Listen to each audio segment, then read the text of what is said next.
very proud opportunity for the Support Source to offer one of our public webinars. We absolutely love doing this, and they are proving to be really successful. And this year has been absolutely great. We're really excited. So thank you everybody for attending. Please join me in welcoming this lovely lady who's going to talk to us about the foundations of AI, because she's done it all from fundamentals to strategy. Everybody, please join me in welcoming Emily. Emily Tell, please take it away. Thank you so much, Mary. That was a really lovely introduction, and very much appreciate the opportunity to speak with you, your clients, all of the lovely folks from, it sounds like, all over the world today. And we're going to jump right into it because I know everyone's curious about what this AI stuff is and specifically how they can start to use it. Practical, secure AI. And we're going to talk about it in exactly those terms today. So buckle up and get ready because we've got lots to cover, and I think you're going to find it really helpful and interesting as we move through this today.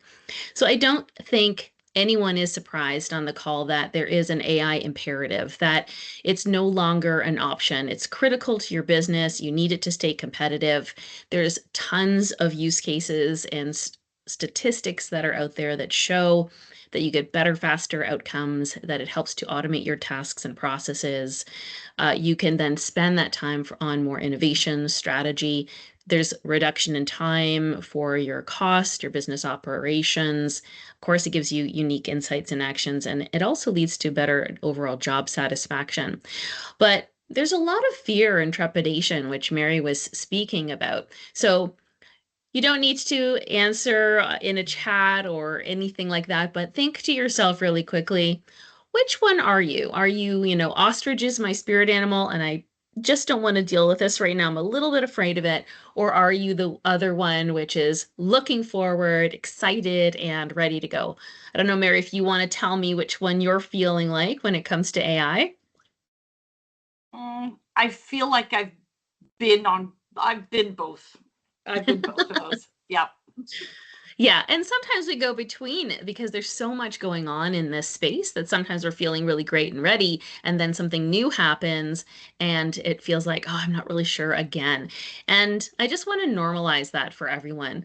Artificial intelligence is extremely disruptive. In fact, when you read through the research that's going on right now, they are comparing it to the volume of change that we experienced during COVID, but twice as much change. So if you're feeling like this is a lot and I'm feeling a little bit of fear and concern and uncertainty, that's entirely normal. Again, statistically, about 79% of Canadians and about the same across the world are feeling a bit of trepidation and uncertainty about how to deal with the just sheer volume of change and the momentum of AI.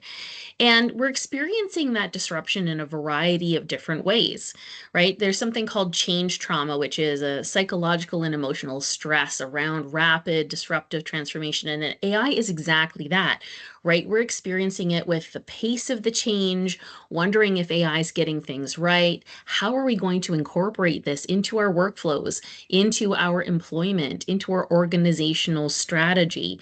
We've got a lot of things to juggle here between not just implementing AI, but how to implement it effectively with humans across our organization. And then, of course, there's also privacy and security concerns. So it's not just AI as a technology, it's everything that comes with it that's causing that disruption. And again, it's not just the disruption of it, but from a human perspective, we experience that as fear. So I'm just going to take a moment and talk about what fear is and how it happens and why we're experiencing it that way as humans. So basic human anatomy, we have something in our brains called the amygdala.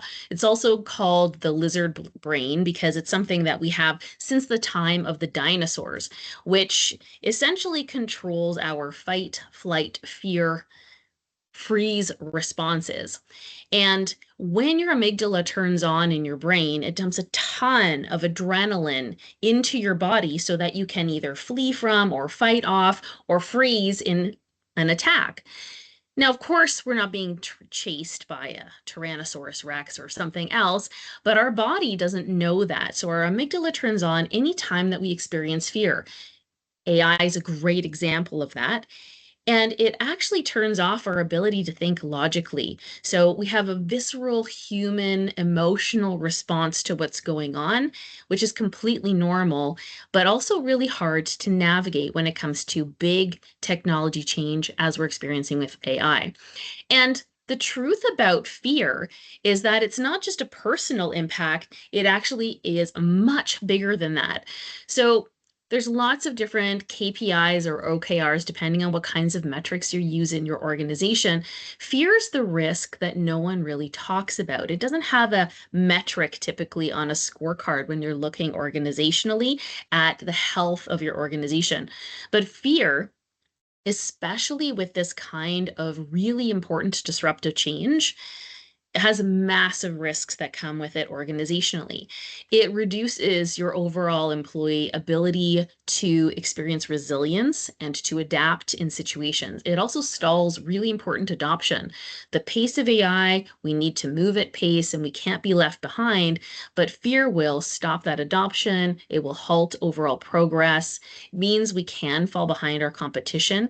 The competency gaps between where we are now and where we need to be with the implementation of AI, those will continue to grow over time if we don't help ourselves and our staff through this big change and managing that fear. And then, of course, it can also have other cultural impacts that are negative, including Mm. negatively impacting employee perception and overall stalling that innovation that needs to happen. I So, love that fear, graphic. Sorry, Emily. I love that yeah, graphic. To me, it's almost like saying, I'm here and I think I need to be there. And how do I get past this chasm? And that could be what I don't know. That chasm can be just a fear, but it could also be just I would go there if I knew what to do to get there. yeah, And I that's felt like, exactly. and anybody, any entrepreneur out there who's been that saying, we know where we need to grow to. We have to figure out how to get there. Yeah, that's exactly right.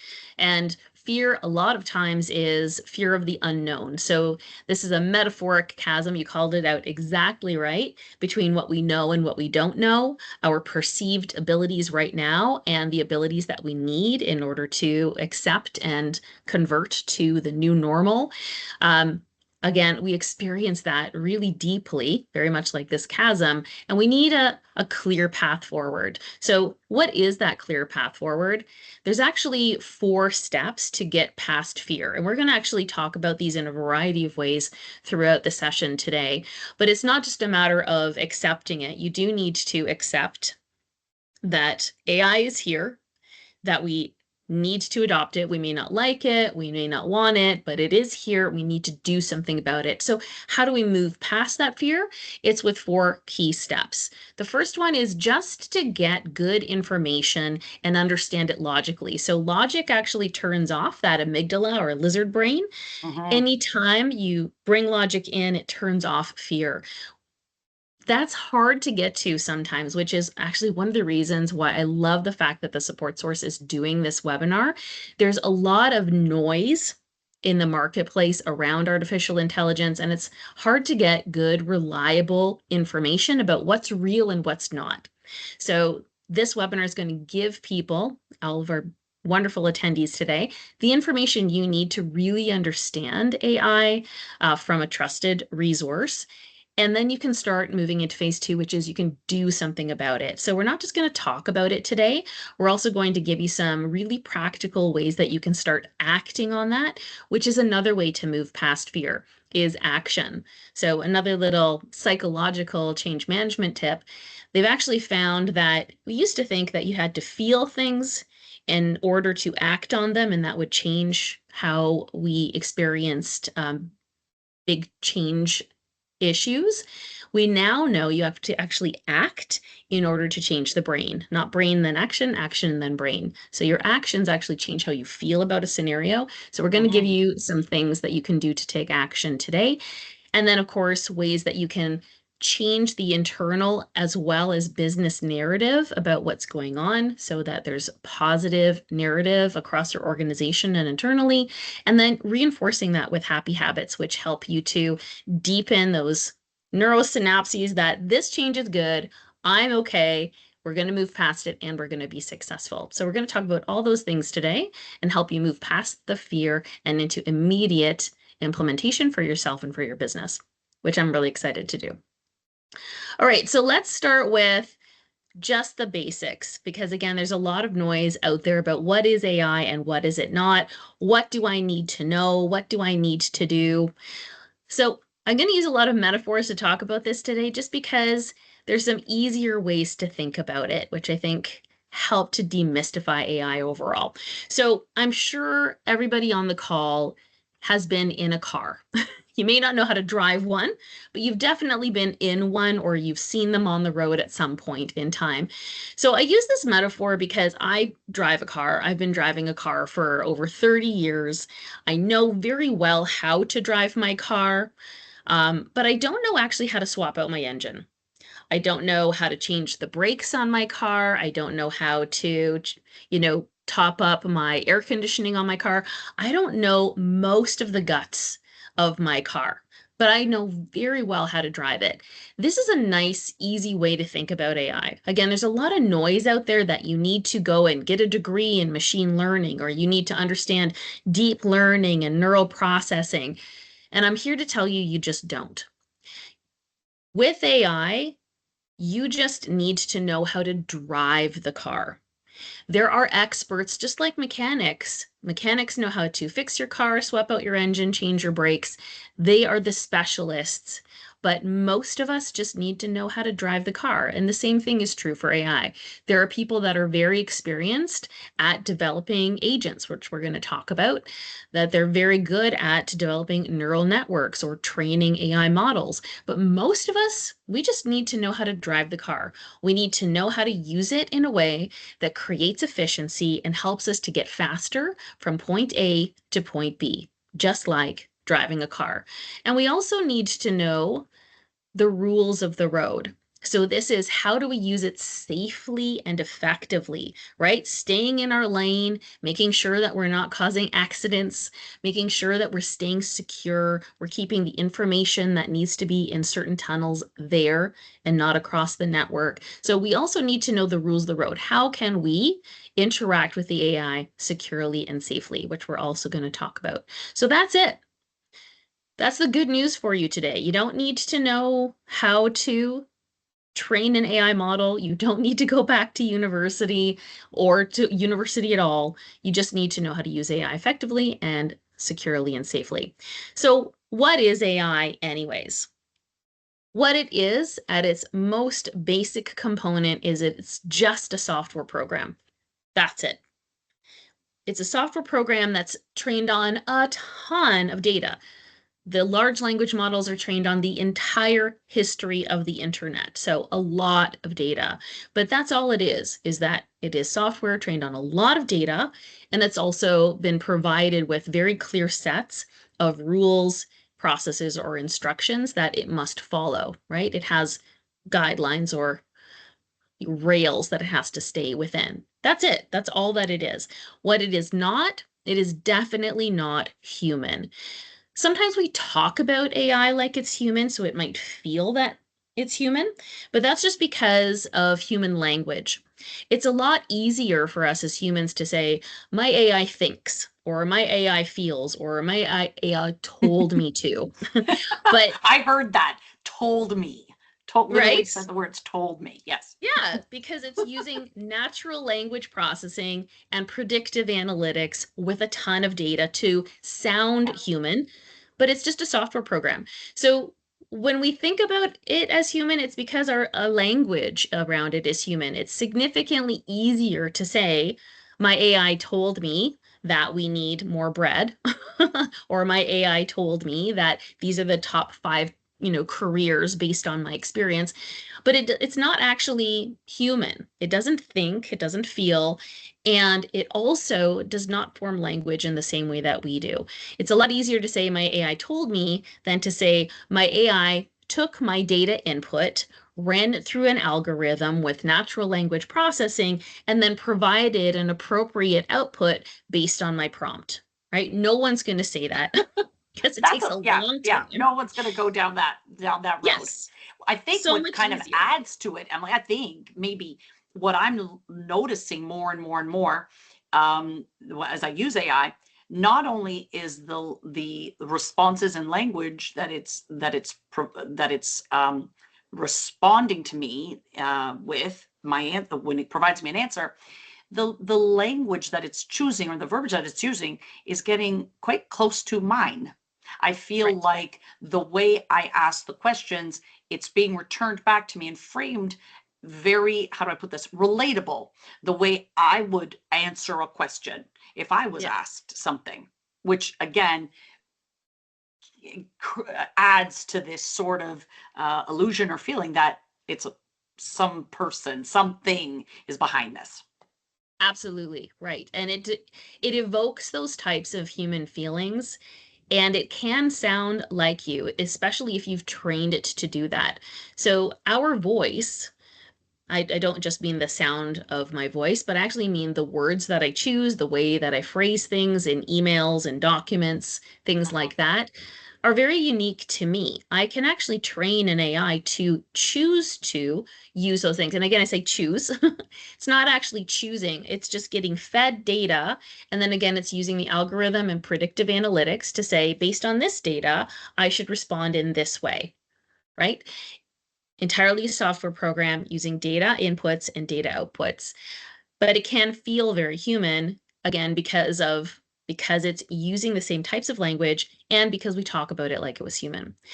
So again, the other thing to know is that it can only do what it's been trained to do within the rules that it has been provided. It's very, very good at pattern recognition and pattern prediction, which is actually the basis of natural language processing, which is how it speaks to us, right?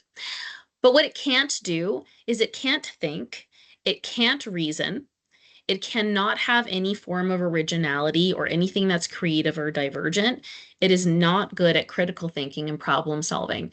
I like to talk about AI as in the box thinking, right? It has this data, it has been trained on these things. It's very good at just those things, those processes, procedures, and data that's been trained on. But when it comes to out of the box thinking, that's where our human side really shines. We're the ones with the original thought. Again, if you think about it, AI's been trained on the entire history of the internet, which was written by who? Humans. So it's humans that trained it. It's human data that continues to train it. And it's actually really important that AI continues to have original data in order so that it can continue to evolve from a data input output perspective. So hopefully everyone now understands what it can and can't do, what it is and is not. Biggest line is it's not human and it cannot do very human things.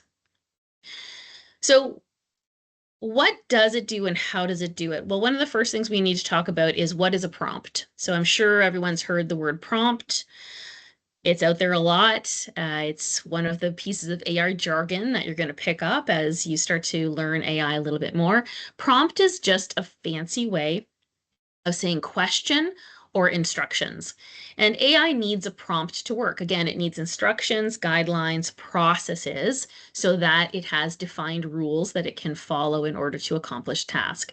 So it just needs your prompt in order to be able to understand what does it need to do for you. That's how you tell an AI what to do. And then the AI will take that prompt, right? So it takes your instructions. Again, prompt is just a fancy way of saying instructions. It will then create a response based on those instructions and on its programming. There's a bunch of different large language models that are out there and other types of AI out there. The responses are based on your prompt as well as the types of data and training that the AI have been provided. So gets your prompt, creates a response based on those things, then provides that response to you. Oftentimes we experience that as natural language processing, which is a very human-styled response.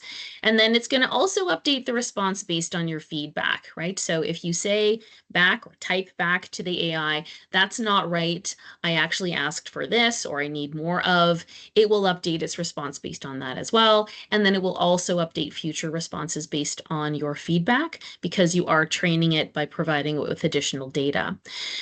I've got this little robot on the side here because, again, I like to use metaphors to kind of break things down.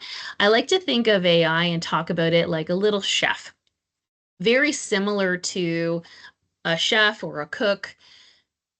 That AI is only going to take the ingredients that you give it with the instructions that you give it to provide a very specific output. So for example, with this AI that I've got on the slide here, if I handed it a bunch of apples and flour and sugar and eggs and said, make a pie, if I haven't been very specific about what is a pie, how do you do it, what should the end result look like, it could just smash them all together and say pie. Right? Here's a blob of apples and eggs and other ingredients. This is pie, which is why sometimes we get really bad results when we talk to an AI because we haven't been really specific about what the output should look like. If we give it very specific instructions, you must cut the apples, you must mix these things in this way, you must cook it at this temperature for this long. If it has very specific instructions with very specific ingredients, that's data for an AI, then you're going to get the output that you're looking for. Very much like following a recipe and having a chef actually do that for you. With agents, agents have very specific prompts to do very specific things. And agentic AI is just one main AI agent that's working with other agents in the background. Each of them have been trained on very specific things that they should do. Again, a nice, easy way of thinking about this is think about agentic AI like a little restaurant. So very much like going to a restaurant, typically you don't walk into the back kitchen and say, hey, everybody, hey, all you different chefs, this is what I want for dinner. That's not typically what happens. Usually you interact with a waiter or waitress. You say, this is the type of meal that I want. For example, I want a medium steak, I want a spinach salad, I want a strawberry milkshake, and I want a cappuccino. The waiter takes your order and then sends that to the back kitchen where there are individuals that are very good at doing those different things. The grill chef will make the steak.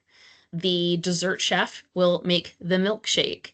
The salad chef will make the salad, and the barista will make my coffee.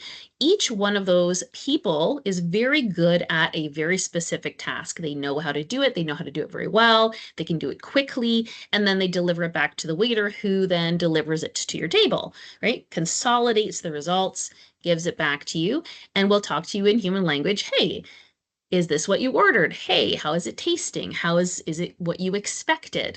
And if it's not what we expected, we say, I'm sorry, I actually ordered a spinach salad. It looks like this is a Caesar salad. And we send it back and ask for it to be updated or changed based on our original request and what we're looking for. Agents and agentic AI are just like that. They are individual AIs or AI components that have been trained on how to do a very specific task very well. And you'll typically interact with one main AI, usually that has natural language processing, so that you can converse with it either through voice or text to ask for what you want. So for example, you might say, I'm looking for a competitive marketing analysis based on last year's sales results and the geography of Canada and the US, or it could be, global, whatever it might be. And I want a visual representation of all of those in a slide deck for my board of directors, right? That's very simplistic. My prompt would be much more complex than that, but each one of the agents is going to be good at a different thing.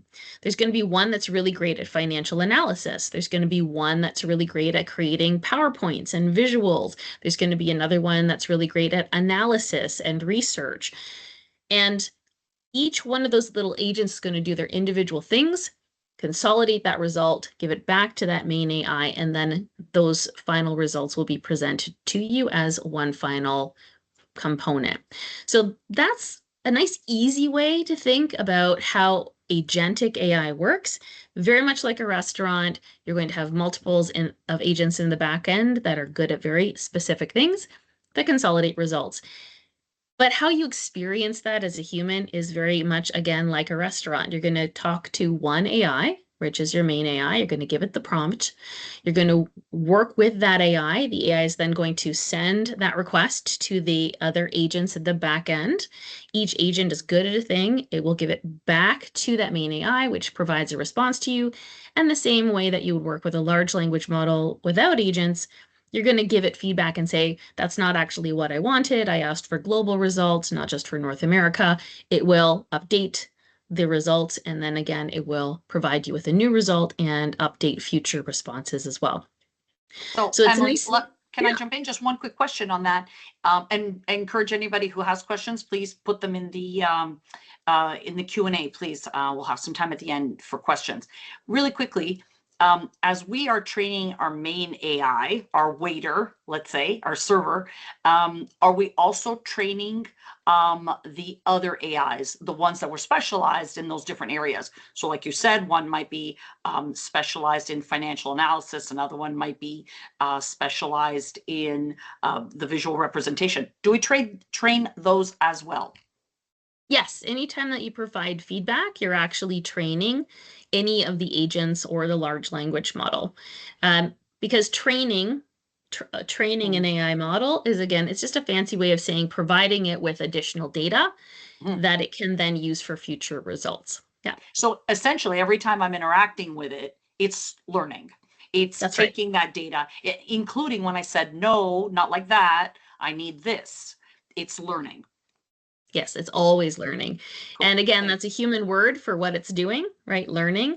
Learning is it's consuming data to add that data to its full data set in order to provide more, to provide better outputs based on data and analytics.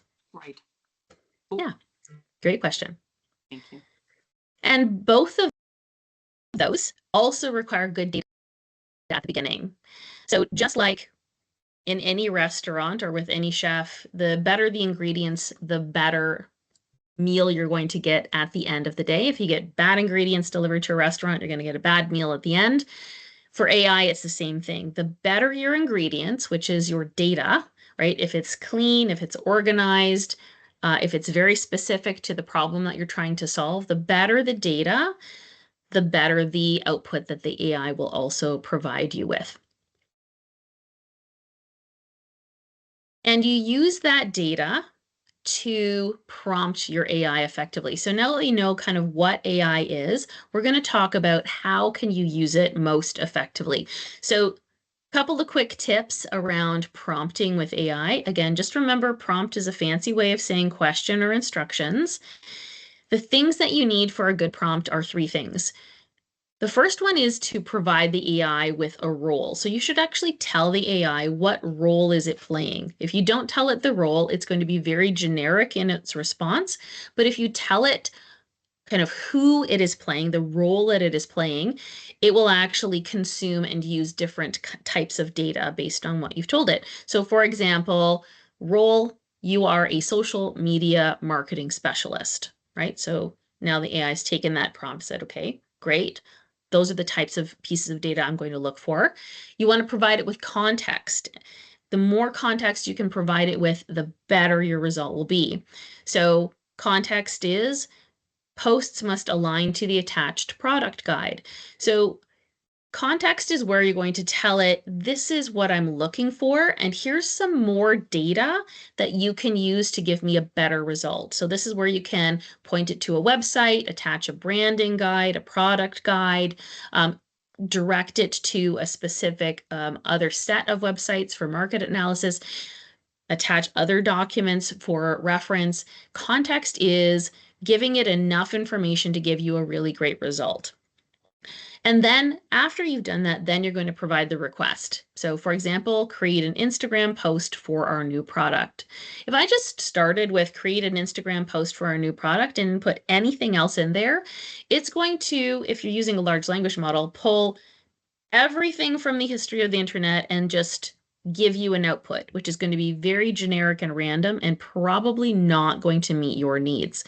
So if you give it a role that it's a specialist in social media marketing, context of what your brand looks like, how you typically speak about your product, a product pricing guide, more information about it, then when you give it that final prompt, it's going to be very specific and give you much better results. So again, the more specific and detailed you can be, the better.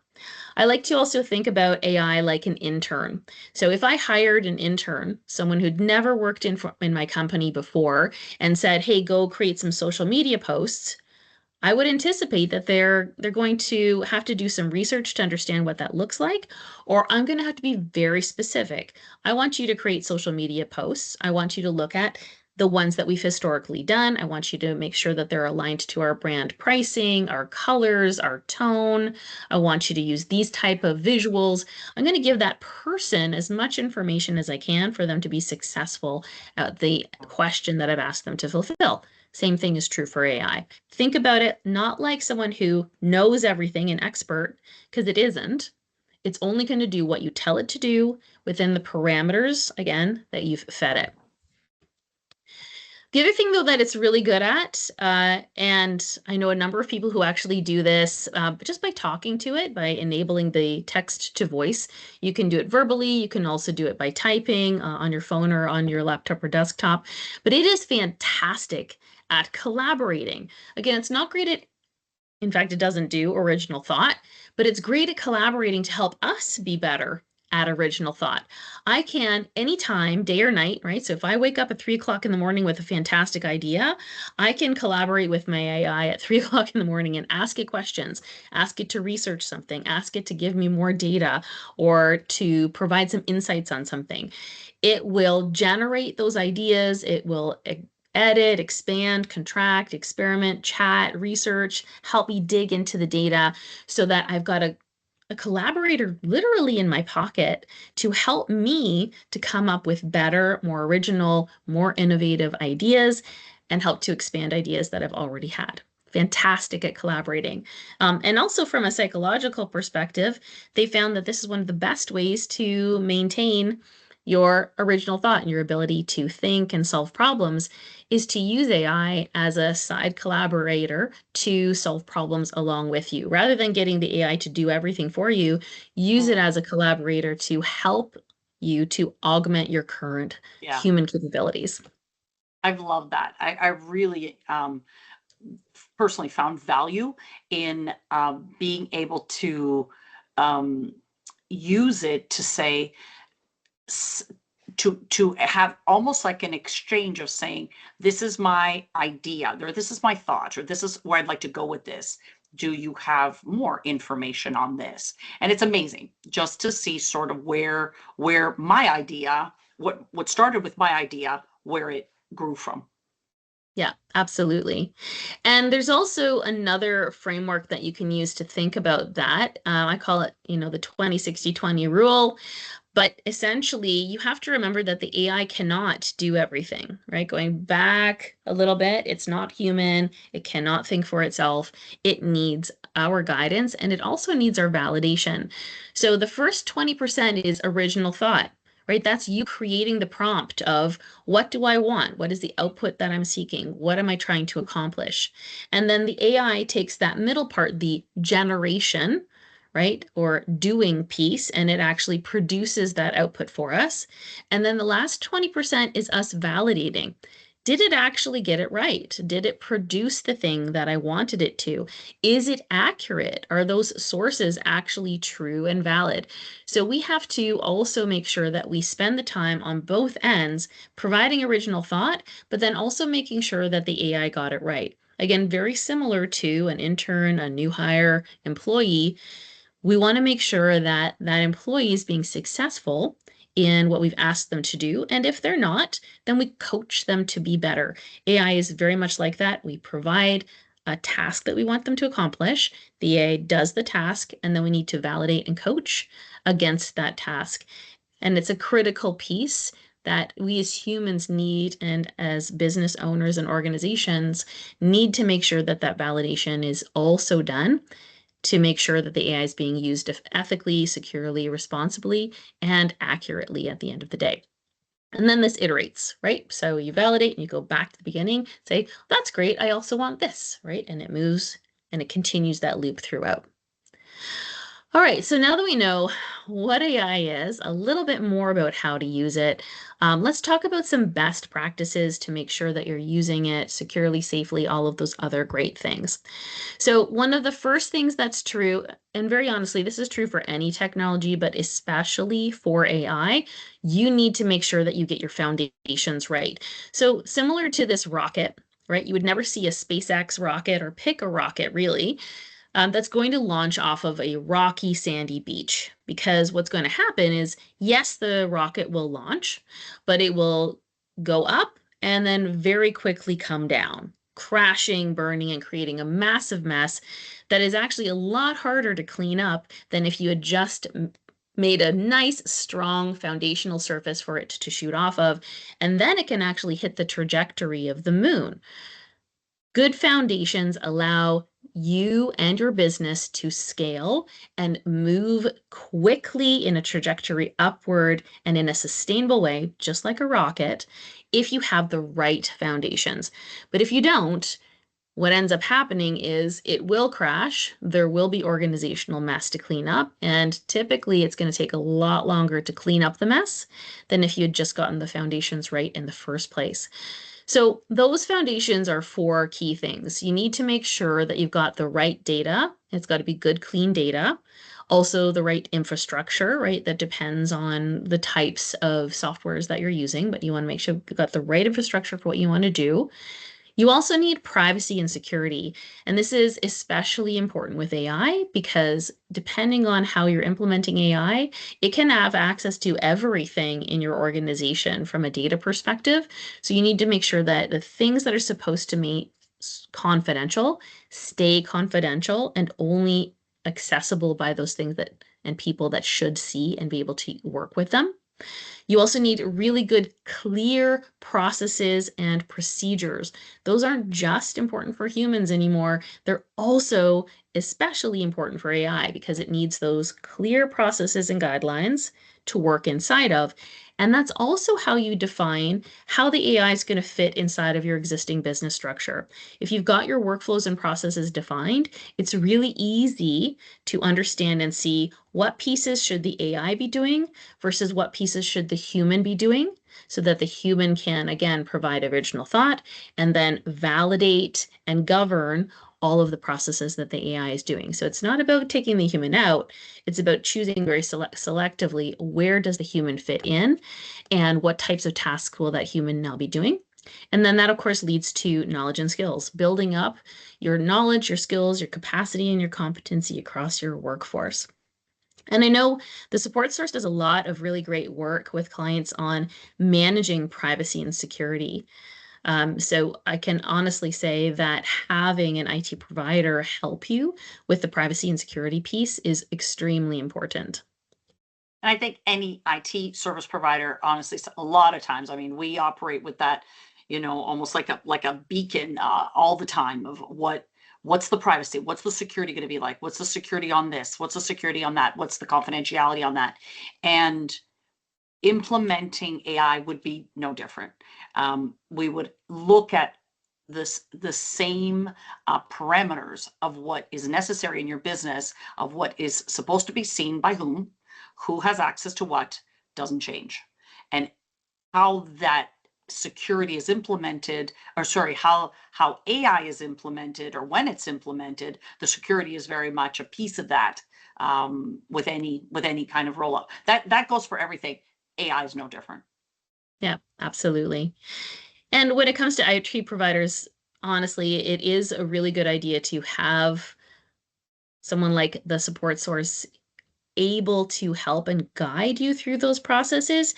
And not just for AI, but actually having those same 4 foundations are shown to overall impact your business in a hugely beneficial way. So all of the statistical analysis on a great business that is scalable, that makes money, and is easy to sell have these components. So those 4 components make you more competitive, again, able to achieve ROI with the AI that you're implementing. It sets you up for future success with any new technology disruptions. But again, it also helps you to scale fast, penetrate new markets, get new clients, and also exit your business more effectively and for a higher dollar amount. So really good idea to work with an IT provider like the Support Source to help you to do exactly those things, not just for AI, but also for the overall benefit of your business. So what are some other best practices with AI? One of the most important, so actually there was a report that just came out from MIT that said 95% of AI implementations fail. And one of the biggest reasons is that organizations just try to put a bunch of AI in there without actually strategically thinking about what's most important to them, setting up the right rules and structure, and then also the right metrics to make sure that it's working. So pick the right problem. Don't pick every problem, pick the right problem. So you should focus on one big pain point first. Should be something that's critical that you need to solve or need help with, or you hate doing, or maybe you need more resources for, or you have, historically had to outsource for it and you want to bring it back in. Choose one thing, set up metrics, ways to test it, make sure that it's actually working for your organization, and then you can iterate from there. And also from a human perspective, that also decreases the amount of change that you personally and your organization is experiencing.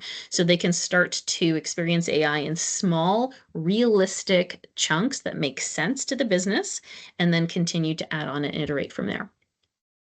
The other big thing is picking the right AI solution. So a little bit about more about how AI works. You've got your large language models kind of across the board. These are the ones that cost billions of dollars to make because they've scraped the entire history of the internet. You should be familiar with some of these, like Google's version is Gemini, OpenAI's is ChatGPT, Anthropic's is Claude, Meta's is Llama, etc. across the board. I have Qwen and DeepSeek as kind of grayed out other ones on the side. I don't recommend you use them because there are known security issues around those 2 big large language models. There's lots of other ones to choose from. Those large language models, again, have tons of data and they're fantastic at big generalized information and natural language processing. But then there's a lot, in fact, thousands of other little AIs. These are models that are specifically trained that leverage that large language model and then train it on very specific information to be good at a very specific thing. One of the things that people don't know is Copilot, which is Microsoft's AI, is actually just ChatGPT, but trained on the entire Microsoft software platform. So it can live in and work inside of all of Microsoft products. But there's lots, again, thousands of these AI models that are trained on or use those large language models and then train them on very specific data sets so that they're good at very specific things. Canva AI is another really great one that I use that is fantastic at marketing, creating marketing assets, but also uses a combination of Chat and Claude. So with thousands of AIs, how do you pick the right one? The best practice is just keep it simple. There's something going around on Instagram right now where you learn 30 AIs in 30 days. You don't need to know 30 AIs. You probably only need to know 1, maybe 5 at the most. And I'm saying at the most, but just to start, just keep it simple. Limit your AI solution, use one that's already connected. That reduces your risk, it reduces the complexity, it reduces change trauma. So if you're already using Google, turn on Gemini in Google Workspace. If you're already using Microsoft, use Copilot because it's a lot easier to use something that's embedded in your infrastructure already and that just works really well with your existing software. So keep it simple, and then you can add on and iterate from there as your needs change and mature. And then also prioritize privacy and security. So as Mary was saying, this is really important especially with AI. And something that people don't typically know with AI is free AI isn't really free. You're using it for free, but you're actually giving them your data for free. So any kind of publicly facing free AI means that your information is being used to train a large language model, meaning that whatever you give to that large language model, so if you're putting all of your personal or confidential business information into the free version of ChatGPT, it's the same as posting it on a website for everyone to see. So public means that you're actually not private. Typically, when you're paying for a service like paid ChatGPT or Copilot or other paid versions, you're typically paying for two things: privacy and also better functioning large language models. You also want to always check your terms and conditions to make sure that that's true, turn on all of the different privacy and security parameters. But this is really important to remember. When you're paying for it, you're actually paying for privacy. Thank you so much for kind of differentiating that. That's so important. And one, we had to really make that point very clearly with our clients is please, please be careful. I don't know if anybody's been there, they've accidentally typed something into a chat GPT and they mentioned their company name. Like Emily said, free is not necessarily free. You are providing information on this. Thank you. This is really great. Emily, we're getting tight on time here. We've got so much great stuff still to share here. We want to save a little bit of time for questions. I'll leave it to you, Emily, if we have time to cover. I know you want to go into the descriptions of the prompts. I'll leave it to you. We've got about another 5 minutes of content. If we can do that, and then we'll jump to questions. Yeah, absolutely. So a couple of other best practices that I think are important. One is that AI hallucinates, which basically means that AI gets things wrong, but it's going to sound and look right. You can see, for example, I asked AI to create a robot with its left arm up. Instead, it produced one with its right arm up. Sometimes the hallucinations are things you don't have to worry about, but sometimes when it comes to things that are like financial, customer facing, legal, they're very high risk. So when you're thinking about how to incorporate AI, the higher the risk of the item, the more you need the human involved. You have to have human in the loop throughout, but the higher the risk, the more important that becomes. And then regardless of the outputs that it provides, you still have to validate and govern, and again, provide it with inputs on, did it actually do that item correctly? And you might need to also alter and adjust your prompts and even your agents along the way. The other thing you want to do is make sure you have the right human AI mix. So a lot of things in the news about AI replacing humans. Interestingly, a lot of those are being refarmed back into their organizations because they're finding AI cannot replace a human. You still need a human in the loop. So the best practice is actually to augment.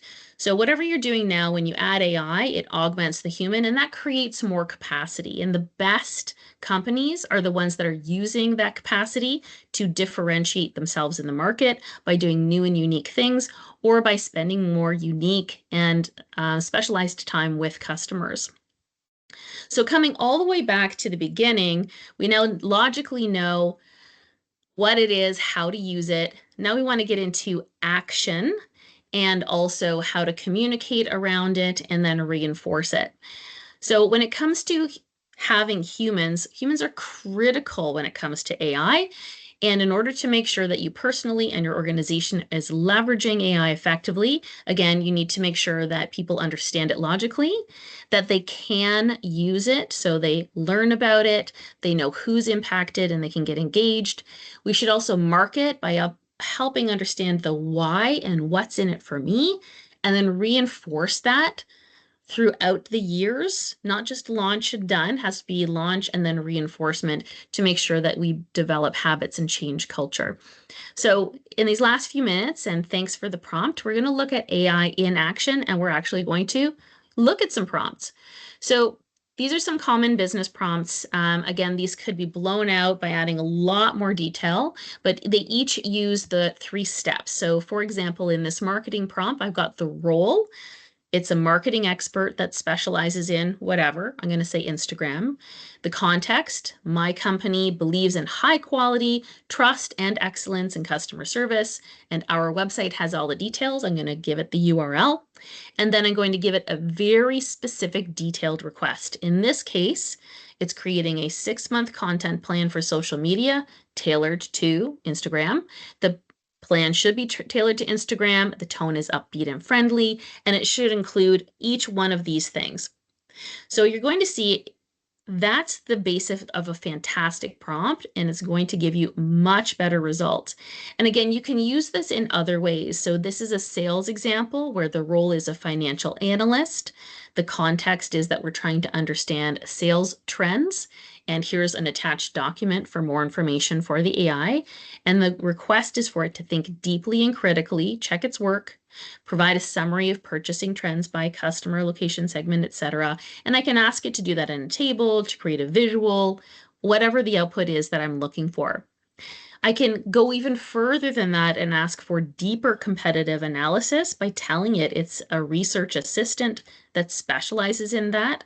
Again, giving it lots of context and a very deep prompt that specifies exactly what I'm looking for. And then even for something like we're doing today, event planning, if it's whether it's in person or a webinar, I can again tell it it's an event planner, give it nice deep context and a deep request as well. So those 3 parameters with lots of context and information is going to give you much better results overall. And this is actually the basis of how all of our agents and agentic AIs also developed, is with really clear, extremely detailed prompts. Ways that we can certainly help you with this. Please reach out to us at any time. Take care, everybody. Thank you so much for joining us and the Support Source as you move forward with AI. And as always, stay cyber safe. Bye-bye. Thanks. Bye.